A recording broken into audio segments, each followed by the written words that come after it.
কিন্তু লালু এখনো ফিরলো না কেন? সে তো বলেছিল মুখে আগুন দেবে, ভয়ে আবার বাড়ি পালালো না তো? ওটা ওই রকমই। আরে বাবা, যদি এতই ভয় তবে মরা ছুঁয়ে বসতে গেলি কেন? নমস্কার, বৈচিত্র্যের বৈচিত্র্যময় জগতে আপনাদের স্বাগত জানাই। শরৎচন্দ্র চট্টোপাধ্যায় সৃষ্ট লালু একটি বিখ্যাত চরিত্র।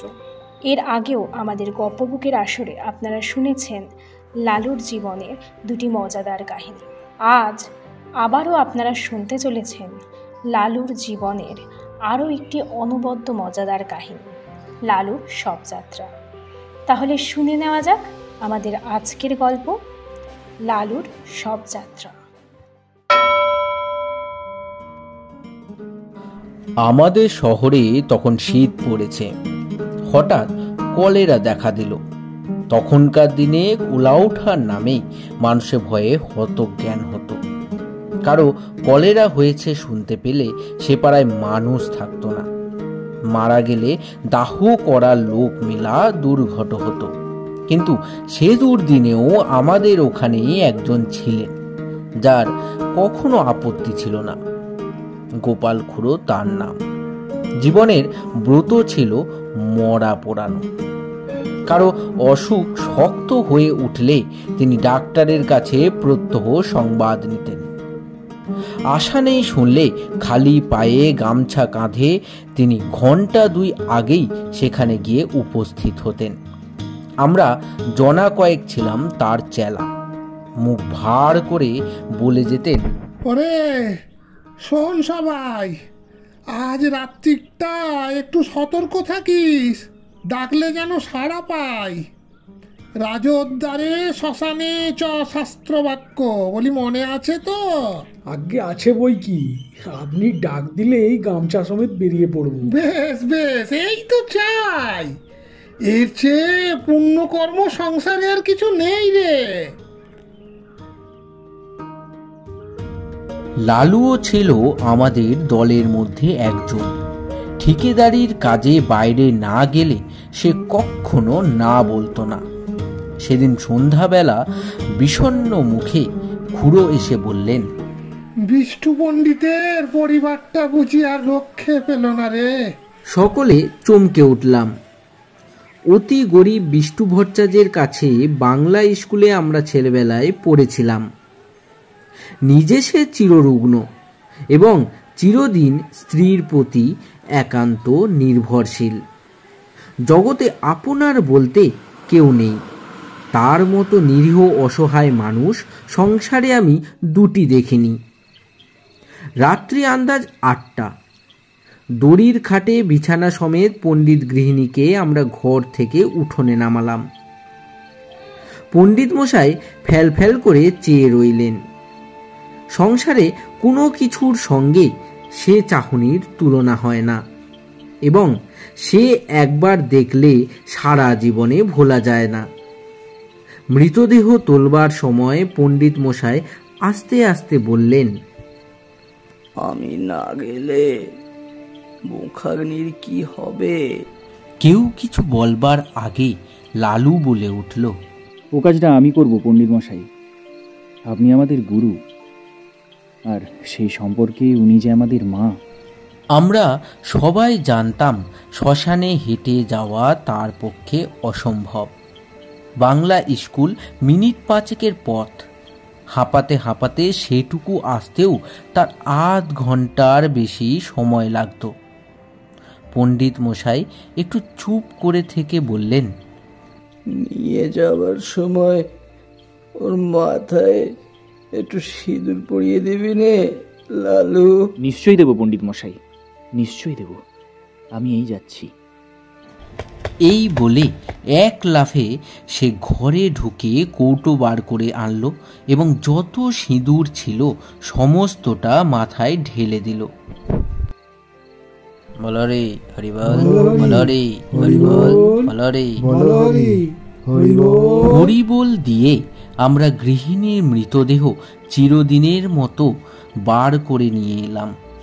পণ্ডিত মশাই খোলা দোরের চৌখাটে হাত দিয়ে তেমনি চুপ করে দাঁড়িয়ে রইলেন। গঙ্গা তীরে শ্মশান অনেক দূর, প্রায় ক্রোশ 3 সেখানে পৌঁছে যখন আমরা সব নামালাম তখন রাত 2। লালু খাট ছুঁয়ে মাটিতে পা ছড়িয়ে বসল। কেউ কেউ যেখানে সেখানে শান্তিতে চিত হয়ে শুয়ে পড়ল। শুক্লা দ্বাদশীর পরিস্ফুট জ্যোৎস্নায় বালুময় বহু দূর বিস্তৃত শ্মশান অত্যন্ত জনহীন। গঙ্গার ওপার থেকে কনকনে উত্তরে হাওয়ায় জলের ঢেউ উঠেছে। তার কোনো কোনোটা লালুর পায়ের প্রায় নিচে পর্যন্ত আছাড় খেয়ে খেয়ে পড়ছে। শহর থেকে গরুর গাড়িতে পোড়াবার কাঠ আসে, কি জানি সে কতক্ষণে পৌঁছবে। 8 ক্রোশ দূরে পথের ধারে ডোমদের বাড়ি। আসার সময় আমরা তাদের হাঁক দিয়ে এসেছি। তাদের আসতেই বা না জানি কত দেরি। সহসা গঙ্গার ওপারে দিগন্তে একটা গাঢ় কালো মেঘ উঠে প্রবল উত্তরে হাওয়ায় হু হু করে সেটা এপারে ছুটে আসতে লাগলো। গোপাল খুড়ো সভয়ে বললেন, লক্ষণ তো ভালো ঠেকছে না রে, বৃষ্টি হতে পারে। এই শীতে জলে ভিজলে আর রক্ষে থাকবে না। কাছে আশ্রয় কোথাও নেই, একটা বড় গাছ পর্যন্ত না। কতকটা দূরে ঠাকুর বাড়ির আমবাগানে মালিদের ঘর আছে বটে, কিন্তু অতখানি ছোটা তো সহজ নয়। দেখতে দেখতে আকাশ গেল ছেয়ে, চাঁদের আলো ডুবল অন্ধকারে। ওপার থেকে বৃষ্টিধারার শোঁ শোঁ শব্দ এলো কানে। ক্রমশ সেটা নিকটতর হয়ে উঠল। আগাম 2-10 ফোঁটা সকলেরই গায়ে এসে পড়ল তীরের মতো। কি করি ভাবতে ভাবতেই মুষল ধারায় বৃষ্টি নেমে এলো। মরা রইল পড়ে। প্রাণ বাঁচাতে কে যে কোথায় ছুট দিলে তার ঠিক ঠিকানা নেই। জল থামলে ঘণ্টাখানেক পরে একে একে সবাই ফিরে এলাম। মেঘ গেল কেটে, চাঁদের আলো ফুটেছে দিনের মতো। ইতিমধ্যে গরুর গাড়ি এসে পৌঁছেছে। গাড়োয়ান কাঠ ও শবদাহের অন্যান্য উপকরণ নামিয়ে দিয়ে ফিরে যাবার উদ্যোগ করছে, কিন্তু ডোমদের দেখা নেই। গোপাল খুড়ো বললেন, ও বেটারা ওই রকমই, শীতে ঘর থেকে যেন বেরোতে চায় না। মণি বলল, কিন্তু লালু এখনো ফিরলো না কেন? সে তো বলেছিল মুখে আগুন দেবে, ভয়ে আবার বাড়ি পালালো না তো? ওটা ওই রকমই। আরে বাবা, যদি এতই ভয় তবে মরা ছেড়ে বসতে গেলি কেন? আমি হলে বজ্জাগাত হলেও মরা ছেড়ে যেতুমনি। হ্যাঁ, ছেড়ে গেলে কি হয় খুড়ো? কি হয়? আরে কত কিছু হয়। শ্মশান ভূমি বলে কথা। শ্মশানে একলা বসে থাকতে আপনার ভয় করতো না খুড়ো? ভয় আমার? আরে অন্তত 1000টা মরা পড়িয়েছি জানিস। এরপরে মণি আর কথা বলতে পারল না, কারণ সত্যি সত্যি খুড়োর গর্ব করা সাজে। শ্মশানে গোটা 2 কোদাল পড়েছিল। খুড়ো তার একটা তুলে নিয়ে বললেন, নে নে, আমি চুলোটা কেটে ফেলি, তোরা হাতাহাতি করে কাঠগুলো নিচে নামিয়ে ফেল দেখি।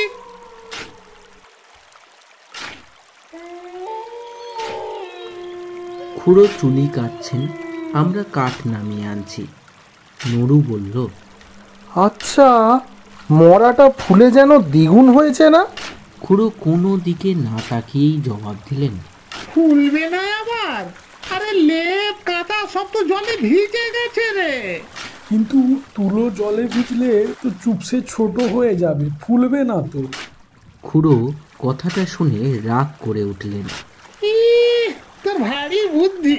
নে নে, যা করছিস তাই কর। কাঠ বওয়া প্রায় শেষ হয়ে এলো। নরুর দৃষ্টি ছিল বরাবর খাটের প্রতি।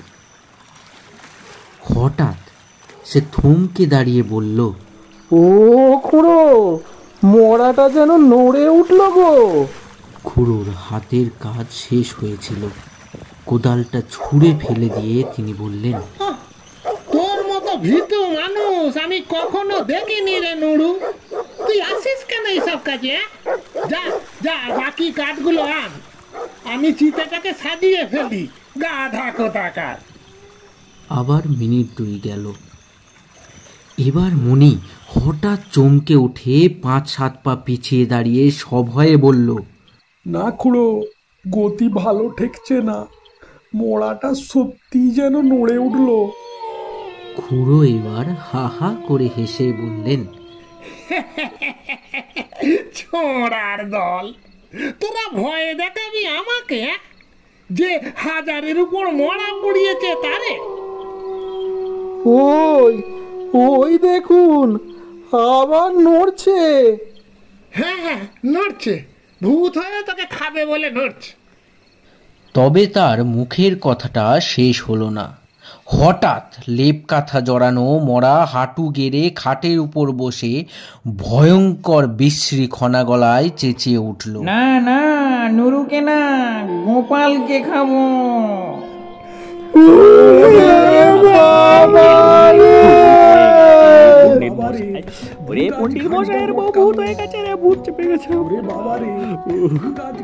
আমরা সবাই মারলাম ঊর্ধ্বশ্বাসে দৌড়।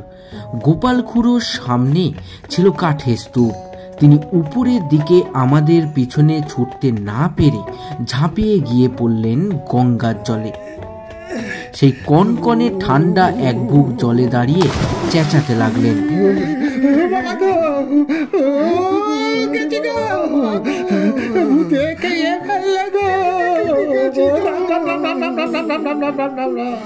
এদিকে সেই ভূত তখন মুখের ঢাকা ফেলে চেঁচাতে লাগলো,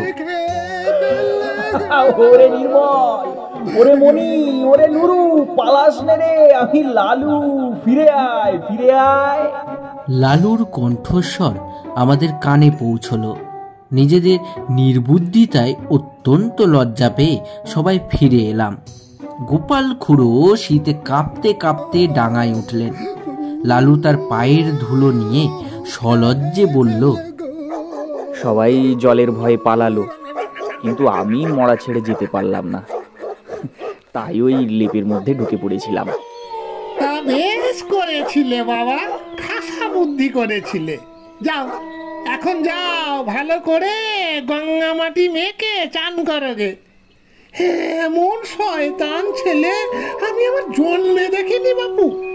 তিনি কিন্তু মনে মনে তাকে ক্ষমা করলেন।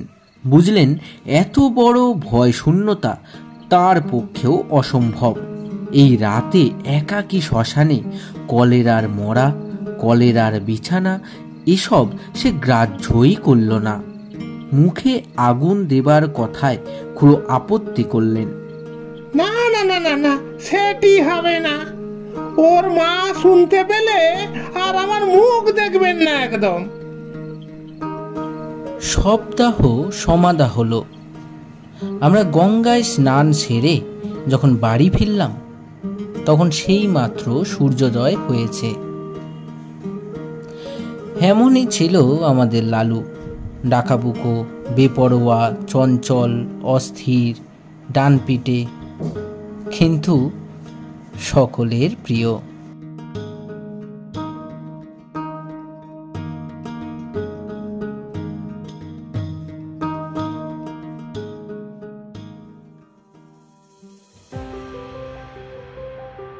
এতক্ষণ আপনারা শুনছিলেন শরৎচন্দ্র চট্টোপাধ্যায়ের লেখা লালুর শবযাত্রা। গল্পের সূত্রধার আমি রায়া, গল্পকথক সুমন, লালুর চরিত্রে প্রীতম, অন্যান্য চরিত্রে সুকুমার মাইতি, সুদীপ্ত, অনিমেষ এবং সাগ্নিক। পোস্টার ডিজাইন এবং স্পেশাল সাউন্ড এফেক্টসে প্রীতম। আবার দেখা হবে আগামী রবিবার অন্য কোনো নতুন একটি গল্প নিয়ে। ততক্ষণ পর্যন্ত আপনারা আমাদের চ্যানেলটিকে সাবস্ক্রাইব করে আমাদের পাশে থাকুন আর এইভাবেই ভালোবাসা দিতে থাকুন আর শুনতে থাকুন বৈচিত্র্য গপ্প। ধন্যবাদ।